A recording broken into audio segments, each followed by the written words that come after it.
This is Kalma refugee camp, home to nearly 200,000 Darfuris.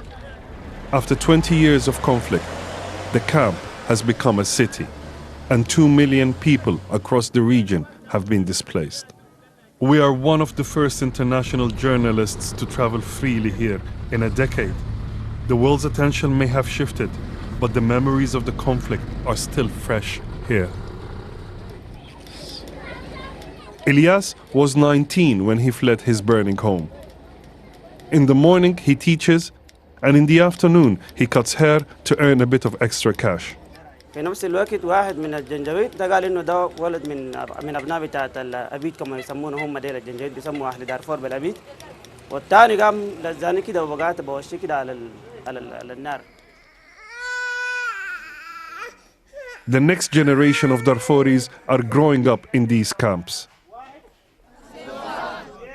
Older children study in temporary classrooms. Their parents are too scared to return to their homes. The government of Sudan wants these people to go back to their areas. It says it's safe enough. There's a peace process ongoing. People here have told me more than once that it's very difficult for them to move back to their homes when there is no security. The conflict in Darfur began in 2003, when ethnic African rebels took up arms against Omar al-Bashir's Arab-dominated government.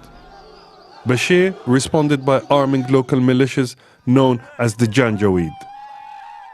They burned villages and killed anyone that got in their way.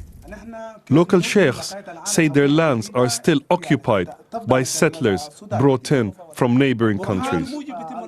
For them, putting Bashir on trial is not enough.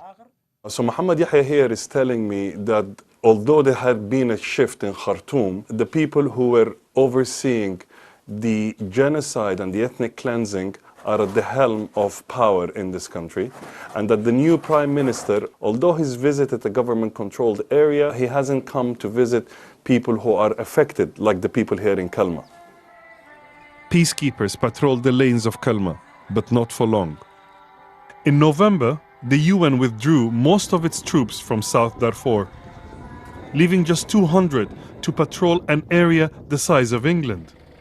They planned to pull out completely within a year. This UN base was meant to be transformed into a new university campus. As the last of the peacekeepers left, the base was looted whilst government troops watched. The suffering in Darfur was a central rallying cry of the protesters during the 5-month revolution that ousted Bashir last April. But did these words echo as far as Darfur?